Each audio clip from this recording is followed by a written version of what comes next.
ورحمة الله وبركاته. كبجمتوتا جالتمتوتا hordoftoota YouTube kiyyaa akkam jirtan fayyaa jirtanii nagara alhamdulillah. Duraan dursuudhaan hiriyoota kiyya kabajamtoota isinirraa baduu kootiif akka duraa viidiyoodhaan dhufuu dhabuu koof dhiifama guddaan isinin jedha. Annaga jira alhamdulillah, rabbiin galanni haa gahu. Ammas rabbi hunda keenya qooluu fi jala nu haa kaa'atu tika fi jala. Asmaanittaan Suudaan Ramadaana Kariim bagatti gadar Ramadaanii kan barana kan bara hedduu nuuf haa ta'u. Rabbi irraa nu haa milkeessu. Nama qabee sooma kanallee qabee nagahan hiikullee nu haa taasisu. Nama irraa fayyadamullee rabbiin nu haa godhu. Itti aansuudhaan ammas warroonni osoo ani hin beekin yookiin osoo beeku isin mufachiise yoo jiraattanii dhiifama guddaa afoonalillah rabbiif jecha dhiifama naa godhaan isinin jedha. Jaalalaaf kabajaan isin gaafadha. Ani gama kiyyaan yoo isin balleessee jiraadhe garuu isin balleessee jira jedhe hin yaadu. Haa ta'u yoo isin balleessee jiraadhe dhiifama naa godhaa isinillee. Ana immoo rabbiif jechaan isinii dhiisee jira. Umallee isinillee natti hin balleessine. Namni muufachiisee jiru yoo jiraate dhiifama. Anis dhiifama jedheen jira. Rabbi Ramadaana milkii nuuf haa godhuun isinin jedha. Asumaanitti aansee obboleeyyan tiyyaa warroonni quraana huruufa qara'uu barbaaddanii inshaallah biiznillaahi ta'aalaa yoo rabbiin na gargaare Ramadaana booda jechuu ji'a Shawwaalaa keessa garee uumuun barbaada. Garee huruufaa jechuudha. Namoonni baay'een nu barsiisee oguu jettanii na gaafattanii ana immoo isin barsiisuu hin danda'u jedhee gara garee biraa isin ergaa ture.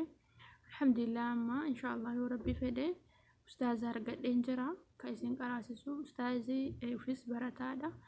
Oguu isaa mijate isin qaraasisa jechuudha. Oguu isaa mijachuu baate ammoo obsumaan eeggattanii jechuudha.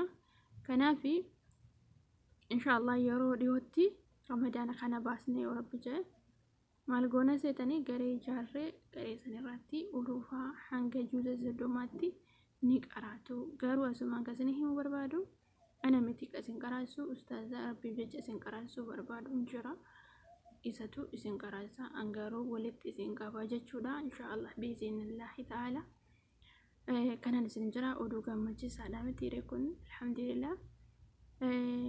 Ammas ammoo hiriyoonni tiyyaa karaa Facebook wal beenu ta'uu messengeraa wal haasawnu wal dubbanu yaada wal mari'annu adda banne. Ana Facebookin kiyya lama na jala ugurame tokko ji'a lama ol jedhee yaada hanga na jala ugurame. Inni lammataas guyyaa lama sadii dura na jala ugurame. Kana waan ta'eef ana hanga ammaatti messengerasi tokkookiin hordoftoota nama 5,000 gahu wajjin na jala ugurame. Facebook duraa wajji jechuudha.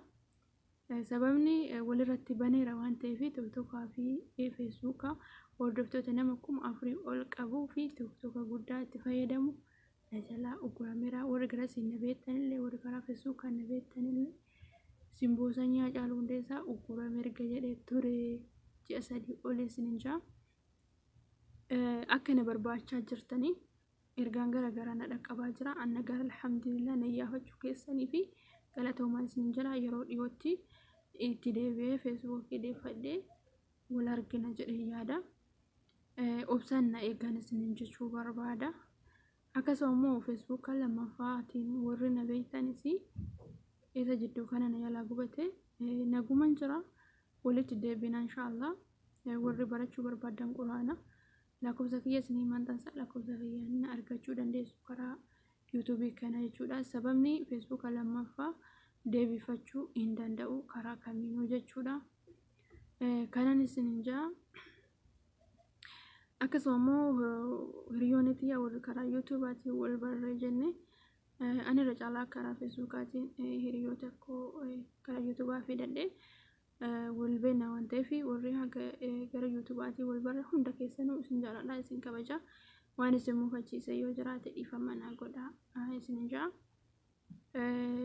Inshaallah kana booda haala gaarii irratti waan haarawaan حالة حاروان ولرجنا وباي حاروا جوني ولرجنا ولتدبنا سوما هيكا جديادة إن شاء الله بإذن الله تعالى يا ربي فدي إن شاء الله أسمع كان اسم بيسو بربادو مقا يوتيوب خيان ججرو إن بربادا سبب نساس maqaa hoggu sadii jijjiiruu kooti jechuudha. Tokkoffaa simboon illee simboo jedhe ture haala hin mijatnee fi warroonni karaa simboo tuubii na beektanii simboo tuubii irraa jijjiiree gara shamsiyaa kofaleetti shamsiyaa kofalee namoonni hedduu ni beektan jedhee yaada. Ammas deebi'ee gabaabsa shamsiyaa HD jedhan jira. Kanarraallee amma isa dhumaa fi isa booda jijjiiru waan barbaaduu fi maqaa isaaniis hin barsiisuun barbaada inshallah kana booda hin jijjiiramne jechuudha. Maqichi michuu miidiyaa 3 jedhama.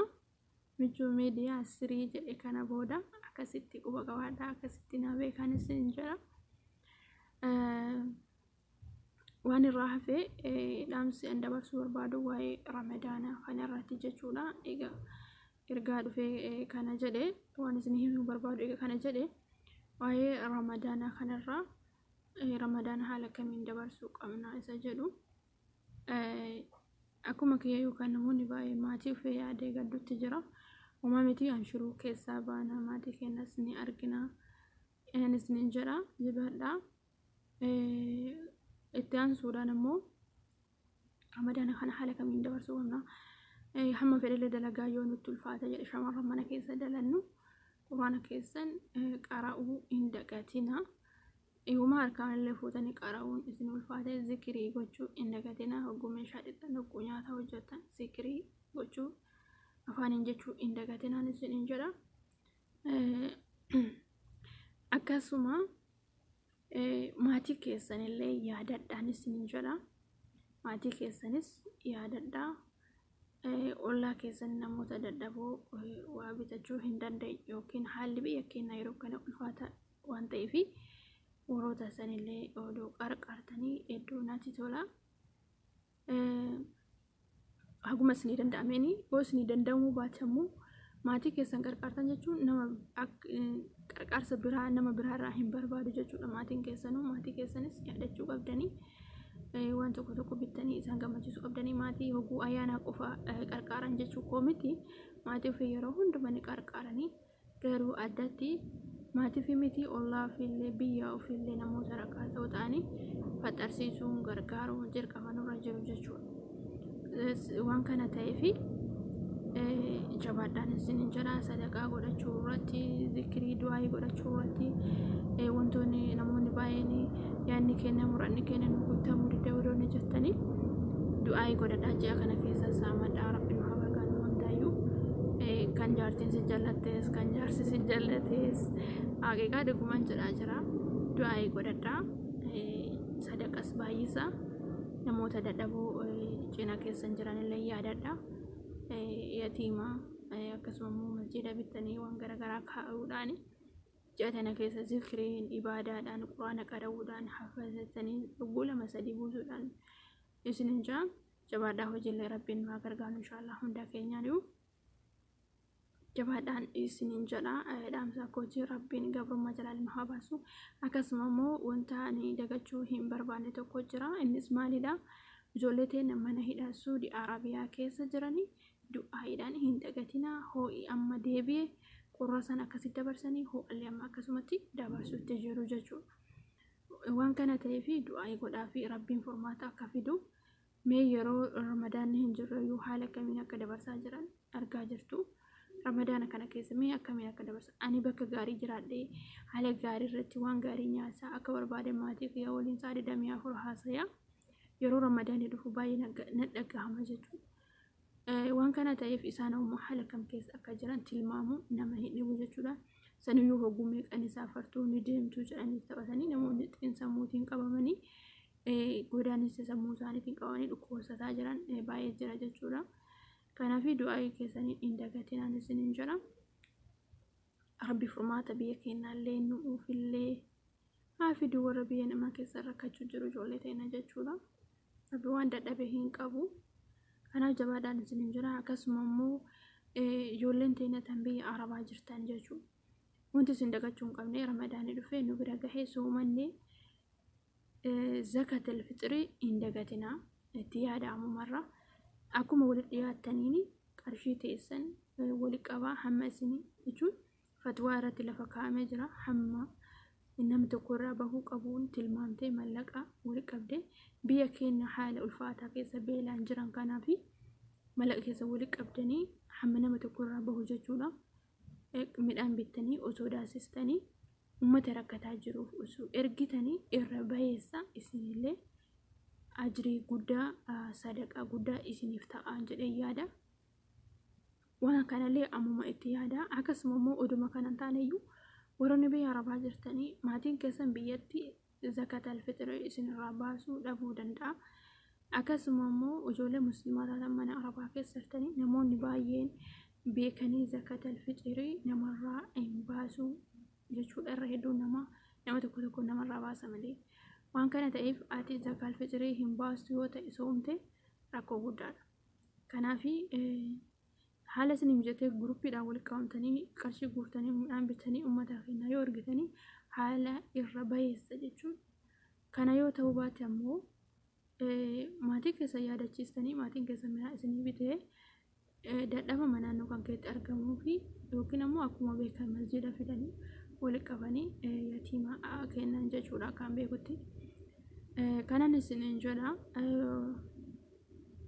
ما هو دور ربنا ولا فيس إن شاء الله بإذن الله تعالى رب رمضان كان اللي نجان سوم سي نجان هاي سيزور رمضان يكون كامل كي كجمع شوكا جعل لا كوا هندا كان سريدين ربي نفحات سيسو إن شاء الله رمضان كان رت ربي ويا إنه هندا يقول إنه هكذا نما يادن هندا كديبو سن هندا بيو في علي في كان يتجلني ولا رجع ربي نفحات سيسو ذكري في ذاك ذكري في دعاء نتيرو ديرا كذا تاجوري ربي كنا ركجل كذا تاجوري تعباتوري عبادات نقول توري ربي رمضان كنا كيس نورا أولي هاك إبلو إن شاء الله بإذن الله تعالى كان نسن إن شاء الله إسن ردي وان دبّا كيس وان دغونغوري وجراتي إنه فلشان إسن جدا رديبون عفونا لله وري إسن بلس وجراتني رمضان غاري كملكي كم قفا جبنا نفاتو إن شاء الله رمضان بري حالة عدتين وان غاري دان ولد ديبيو دندين جديا إن شاء الله ربنا جهي ربنا هجهو بفاروان وان هاروان مكا هاروان يادا هاروان إن شاء الله ولد ديبنا جديا دا هنگا ولد ديبنا فو رمضان غاري سني هاتو نجام نجرا لا إسنجالة ربي بجتا أنا جالا رب سنا جالتو السلام عليكم ورحمة الله وبركاته.